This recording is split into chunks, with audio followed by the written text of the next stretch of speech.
Hey, what's up? Lightboltjoe here. Today we are going to discuss the 2016 made-for-TV movie. I cannot stress this enough. The Christmas Project.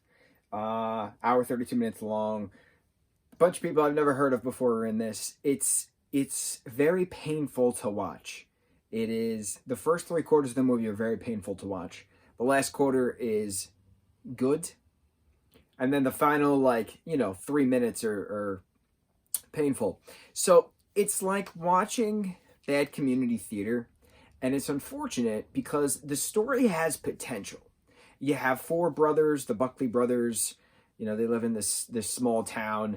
They're being bullied by this one particular character, Finn, who's got 3 younger sisters, and Finn's from the poor family. The mom ran away last summer. The dad has to work very long hours. They barely have money for food. Finn's got to take care of everybody. And he's the school bully. So he picks on this main kid, Matthew, who's narrating this story. This takes place in 1986. Despite everybody having modern haircuts and modern clothes and a modern school bus with a flashing, red stop sign on it, it's just so disjointed. It has no 80s feel to it. It has modern upbeat music as the score. No, that's not how you do this.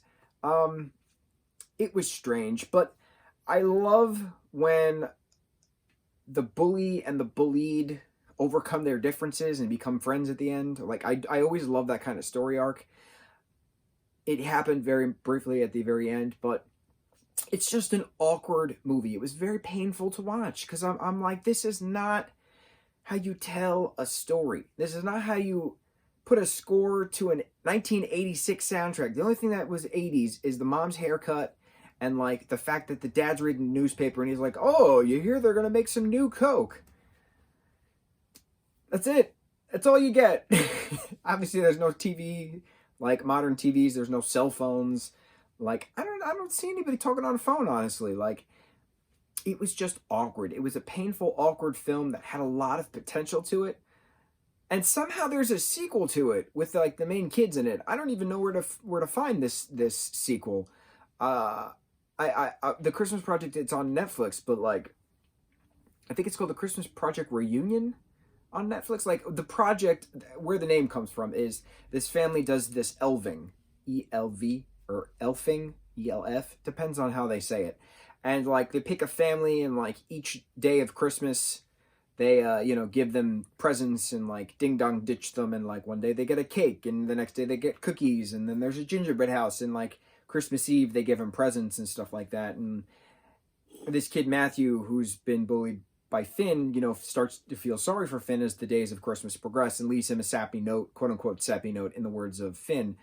And then they have a semi-reconcile, and Finn gives Matt back his, sled before they go to live with their grandmother. But it's awkward. It's an awkward movie. I wish I could animate myself more and actually turn my head without feeling pain, but I gotta do this, right? Move my head and body at the same time. It's frustrating. But I digress. So yeah, 2016 Christmas Project. You gotta get in that you're watching theater mindset to watch it. I was not in a watching theater mindset. That's probably why I didn't like it so much. I like the plot. I like some of the characters, not all the characters, but it had potential. I give it that. It had potential. So Christmas Project, it's on Netflix. Give it a watch. Merry Christmas. Happy New Year. Mucho mahalo.